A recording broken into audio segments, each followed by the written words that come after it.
Pero bago tayo magpatuloy ay pakilike ang ating video.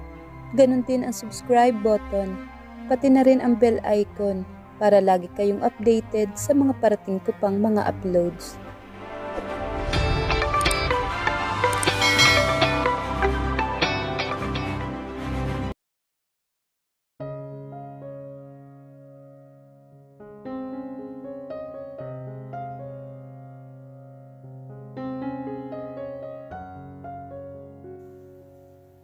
Hello, love.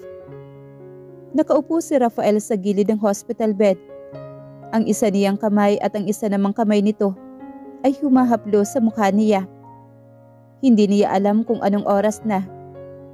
Masakit pa rin ang parting puso niya dahil sa stitches, pero hindi niya gustong indahin iyon.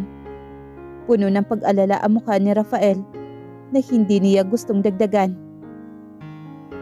Don't talk, sweetheart. Agap nito ng tangkas siya magsasalita. Hindi pwedeng magsalita hanggang bukas. Kung gusto mong itanong kung nasaan ang mga bata, nasa nursery pa. They will be here anytime soon. How are you feeling? Just smile, so I know you're alright. Garagal na wika naman ni Rafael. Marahan naman siyang tumango kasabay ng pagngiti niya. Agad nagpahid naman ng luha sa mga mata si Rafael. Akala ko, nung pakasalan kita, yun ang pinaka-the best na nangyari sa buhay ko. Simula lang pala. Kwento nito na tila ba mahaba pa ang sasabihin. Hindi ko kayang ipaliwanag ang nararamdaman ko ngayon. Sobra-sobra ang ibinalik mong galak sa puso ko.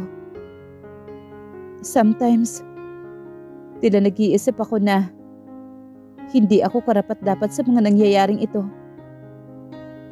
I love you so much, Cassandra. More than words, more than my life.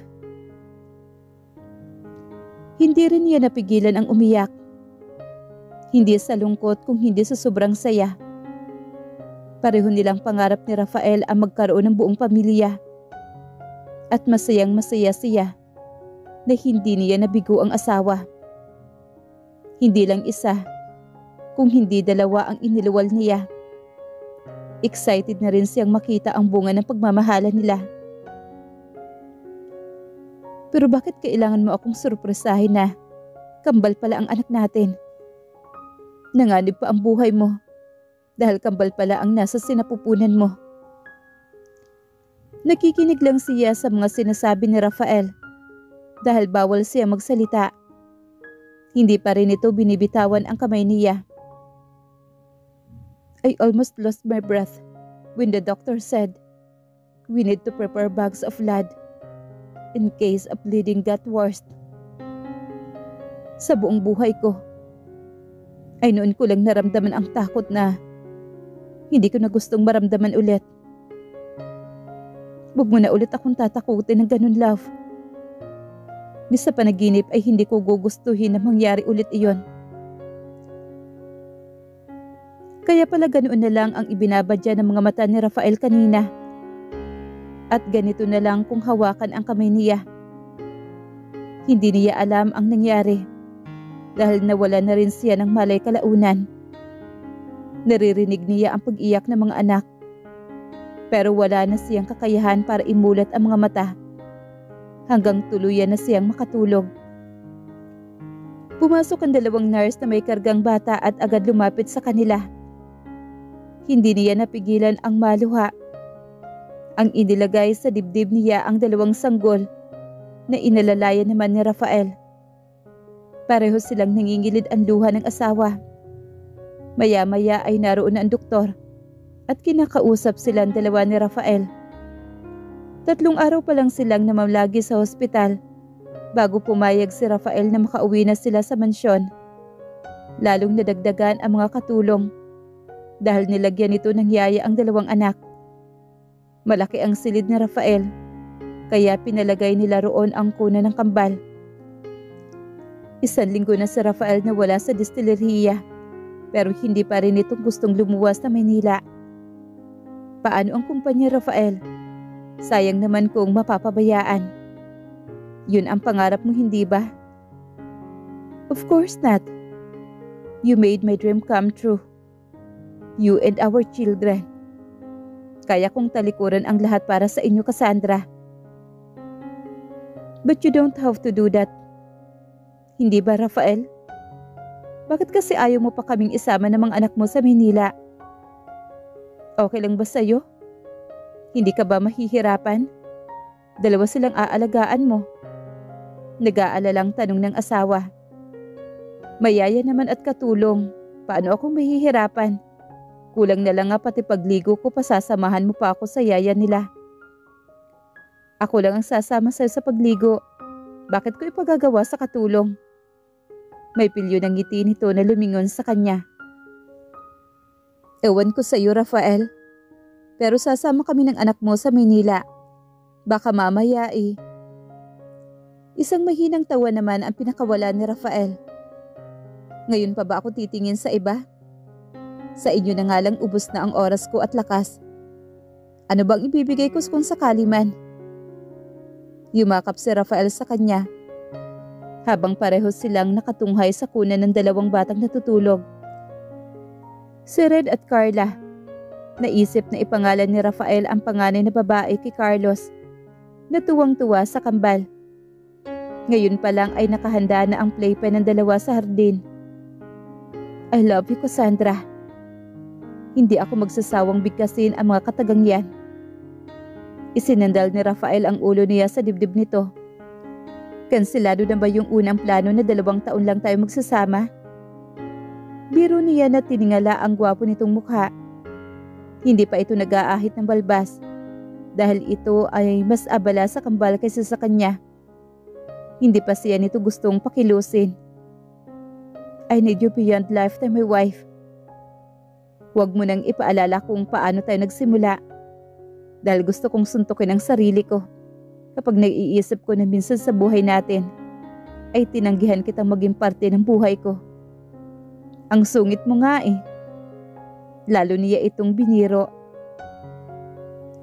Naalala ko nga nung sinabi mong kahit kaibigan ayaw mo ako maging kaibigan. Dahil iyon sa matinding pagnanasa ko sa iyo. I want to take you to my bed and make love to you all night. Hindi talaga tayo pwedeng maging magkaibigan nun dahil wala akong kaibigan na pinagnanasaan ko. Kailan mo ba nalaman na may feelings ka pala sa akin? Unang kita ko pa lang sa iyo, my wife. Hindi ka man maniwala, yun ang totoo. Wala pa akong idea nun kung ano ang damdamin ko. Pero hindi ka na nawala sa isip ko. I had to fight it because you were Albert's ex-girlfriend. And then, Carlos made you my wife. Kaso durog ang puso ko noon eh. Nasa punta pa ako ng pagpupulot ng pira-piraso ko. Tapos, dumating ka at tumulong na pulutin ang bubog na yon. And that way, you got hurt. I hurt you. Almira also helped you to bleed. Pero, sana hindi yun nakabawas sa pagmamahal mo sa akin. I promise to make it up to you every day for the rest of our lives. Mas lalo kitang minahal dahil doon, Rafael. Lalo na ngayon na nakita ko kung paano mo kami alagaan ng mga anak mo. Hindi ka nagsisisi na ako ang napangasawa mo? Napalitan ng ngiti ang kanina'y seryoso nitong mukha. Never. Your father had chosen me to be your wife. You have to deal with it for the rest of our lives, Mr. Sullivan. Oo naman. Kaya pagalingin mo na kaagad yung tahimong yan dahil susulutin ko ang pagiging asawa mo. Baka magsumbong ka kay Papa na hindi ko na ginagawa ng maayos ang trabaho ko. Isang mahinang tawa naman ang pinakawala ni Cassandra. Matulog ka na nga. Ako na ang bahala sa 2 yan. Ako na, Rafael. Maaga ka rin sa bukid bukas. Baka bumigay ang katawan mo. Gusto mo nang akuin lahat ng gawain dito. Just rest and relax. Siya na buwan kang naghirap sa kambal. Ako na muna ngayon, hanggat nagbabakasyon pa ako sa distilleria. Baka dumarami na ang atraso ko sa'yo niyan ha? You bet. Kumindat ito sa kanya. Matapos nitong ayusin ang pagkakahiga niya sa kama. Maniningil ako 5 buwan mula ngayon. Magpalakas ka at mapapasaba ka sa matinding labanan. Bago siya tuluyang umidlip, ay masuyong halik pa ang ibinigay ni Rafael sa kanya.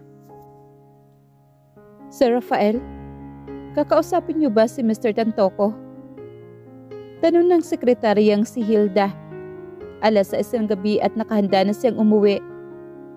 Si Mr. Tantoco ay may-ari rin ng isang malaking distillerhiya na kailan lang ay nagpakita ng interest na ipagbili ang kumpanya nito sa kanya. Nakakalola pero tila iyon na ang katuparan ng mga pangarap niya na maging boss ng isang malaking kumpanya ng alak. Okay, papasukin mo siya. Bumalik siya sa pagkakaupo para kausapin ito sandali. Wala pang 1 minuto ay ipinasok na ito ng sekretarya. This is a surprise, Mr. Tantoco. Tumayo siya at nakipagkamay rito. I would like to invite you to a dinner party tonight, Rafael. Kung hindi man nakakaabala sa'yo, we could discuss our partnership if you don't want to buy my company. I'm sorry, but I haven't scheduled dinner with my wife, Mr. Tantoco. Hindi niya gustong ipahalata ang excitement niya. Ang totoo ilang dinner na ang ipinangako niya kay Cassandra. Nahahabol kaya siya nagpa siyang uuwi ngayon ng maaga. Masyado na siyang naging abala sa kahit almusal at hapunan ay hindi na niya magawang sumabay. Pero mahirap tanggihan ang isang Mr. Tantoco. Matagal ko nang inaalok na bilhin mo ang kalahati ng shares ng kumpanya ko, Rafael. I am still hoping that you change your mind. Inibitan ko na rin ang mga kasosyo ko sa negosyo at ilang negosyanteng kahanay natin sa industriya. Katulad ni Cian Almonte at ni Bernard Aguas at nandun din sila. Pagkabanggit sa 2 nilalang na iyon, ay lalong umahon ang excitement sa dugo niya. This is one of a lifetime opportunity to be able to meet 2 of the richest in the business magnate in the country. Siniguro ni Mr. Tantoco na mahihirapan siyang tanggihan ang magiging imbitasyon nito. You are one good businessman. Naiilang na wika naman niya. Alam mo kung paano ka hindi matatanggihan ang inaalok mo. Where is this dinner party you are talking about? Sa Alonte Hotel sa Pasay. If we leave now, baka makarating na tayo doon at maabutan pa natin si Cian at si Bernard. Limitado lang ang oras na ibinibigay niya sa akin. Sa huli ay nasumpungan niya na kausapin na lamang si Cassandra para magpaalam na hindi siya ulit makakauwi ng maaga. Hindi niya alam kung kailan ang huling dinner na nasabayan niya ang asawa. Pagkatapos ng 2 taong kaarawan ng kambal, ay lalo siya nagpursige na mapalago ang distillerhiya na ang produkto ngayon ay nakikipagsabayan na sa merkado. Pero marami pa siyang kakaining bigas, ika nga. 9:00 na sila nakarating ni Mr. Tantoco sa hotel kung saan ginaganap ang dinner party. Masyadong traffic sa EDSA kapag rush hour. Wala naman siyang balak na magtagal dito. Kapag nakadaupang palad na niya ang 2 hinahangaang negosyante, ay aalis na rin siya. Pagdating sa hotel ay kaagad hinanap ng mga mata niya ang 2 na abala sa pagkipag-usap sa iba pang negosyanteng naroroon. Inabutan siya ng alak ni Mr. Tantoco. Saka iginiya sa ilang negosyanteng nakadaupang palad na rin niya sa mga business conference niya. And this is my daughter, Divina. Siya ang kaisa-isa kong anak na walang hilig sa negosyong itinayo ko. You would know now why I was eager to be your business partners. Hindi ba, Rafael? Hindi ko sana gustong bitawan ang kumpanya ko. Hi, Rafael. It's nice to finally meet you. Bukang bibig ka ni Dad. Kahit yata tulog na ako.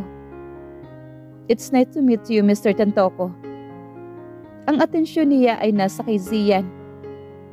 At kay Vernon na papalapit na din sa kanila. Pero hindi kaila sa kanya ang paglalapit ng katawan nila ng babae na sadyang idinidikit ang dibdib nang bumeso sa kanya matapos makipagkamay. My father was right. Dapat at katulad mo ang mapapangasawa ko. Hindi lang malakas ang sex appeal. Magaling pa sa pagpapatakbo ng kumpanya. Bulong nito na isinayad ang labi sa pisngi niya. He was aware of that. Sa halos 3 taon nila sa Manila, ay kabi-kabila na ang pang-aakit na natatanggap niya sa iba't ibang babae. Kasama na ang sekretarya, kasosyo sa negosyo, kliyente, at kung kani-kanino pa. But he will remain faithful to his wife. At dapat ay mahal mo na rin at mahal ka.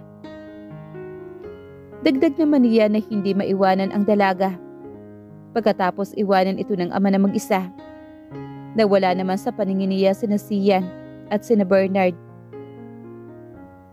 Oh, that's how romantic.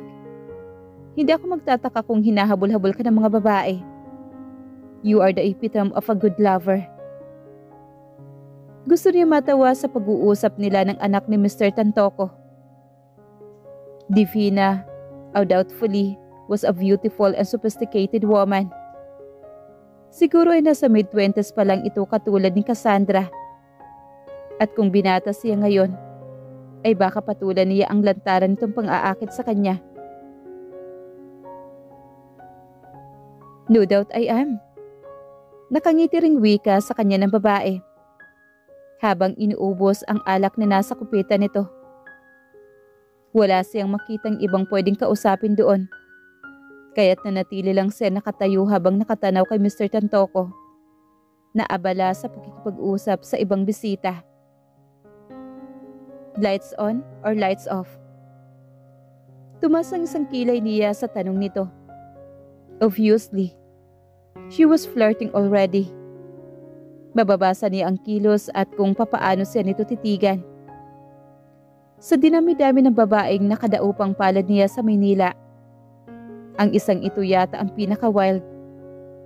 Sa pag-uusap pa lang nila, ay hindi na ito nangingiming magtanong ng personal na bagay sa kanya. Kung ano ang gusto ng asawa ko. Mahalaga sa akin kung saan komportable ang asawa ko. Ngumiti siya sa kamagalang na nagpaalam dito. Excuse me. I need to find Mr. Aguas and Mr. Alonte. Kanina ay nandito lang sila. Kausap ang grupong yon. Nakita niya ang pagkadismaya sa mukha naman ni Divina. Pero nasa isip niya ngayon ay ang 2 negosyanteng. Gusto niyang makadaupang palad para makauwi na. Come. Hinila ni Divina ang kamay niya at iginiya palayo sa maraming tao. Alam ko kung saan natin sila makikita. Sandali lang. Saan tayo pupunta? Tanong naman ni Rafael nang makalabas sila sa function room. Takot na takot ka sa asawa mo? Natatawang wika naman ni Divina. Akala ko ba gusto mong makausap si Sian at si Bernard? Umalis na sila. Pero pwede ako mag-set up ng meeting sa'yo. Thank you so much. Sagot niya na nakasunod pa rin sa dalaga. Pero sa ibang araw na lang siguro. Hindi mo na sila gustong makausap? Kung nakaalis na sila sa party, ay baka hindi na nila gustong paabala pa. Magpapaalam na lang ako sa daddy mo dahil naghihintay na sa akin ang asawa ko. Okay, lumakad na sila pabalik sa function room. Tumanggi naman kaagad si Mr. Tantoko na umalis siya kaagad. I need to convince you for the merging of our companies, Rafael. Merging? Yes. Wala nang mamamahala ng kumpanya ko pagkatapos kong magretero. My daughter has no interest in being the CEO, although she works for me now. Hindi mo ba gustong lumago ang negosyo mo? I accept your terms. Hindi ko lang gustong magsara ang kumpanya dahil maraming tao ang mawawalan ng trabaho. But I can do all the works, Mr. Tantoco. Sa kumpanya ko pa lang ay ubos na ang oras ko. Pag-isipan mo muna bago mo tanggihan. Look, my company is listed as top 3 in a wine industry. Ang e-wine ay panghuli pa. Merging of 2 good companies na ang inaalok ko sa'yo, hindi ang pagbili mo sa kumpanya ko. You don't have to pay anything. I just need a CEO. And you are the right one of that position. Totoo naman good deal nga yun. Para sa kanya na kasisimula pa lang sa industriya. At ngayon ay nililigawan ng isang malaking kumpanya. In his own terms, hindi niya alam kung bakit ganoon na lang ang kagustuhan ng matandang negosyanteng ito na sa kanya makipag-merge. Gayong napakaraming bibili ng kumpanya nito.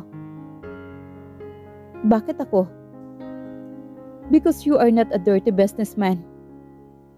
Nakita ko rin ang sipag at dedikasyon mo sa trabaho, Rafael. Alam ko rin kung paano mo kahangad na mapalago ang kumpanya mo. At ito na ang tsansa mong makamit iyon. Nakita mo na ang planta at opisina ko, hindi ba? Bakit nag-iisip ka pa? You know that I don't have that much money, Mr. Tantoco. Kaya nga naisip ko ang pagsasanib puwersa na lang ng kumpanya natin. You don't have to produce money and I don't need it either. Wala naman akong tagapagmana kung hindi si Divina.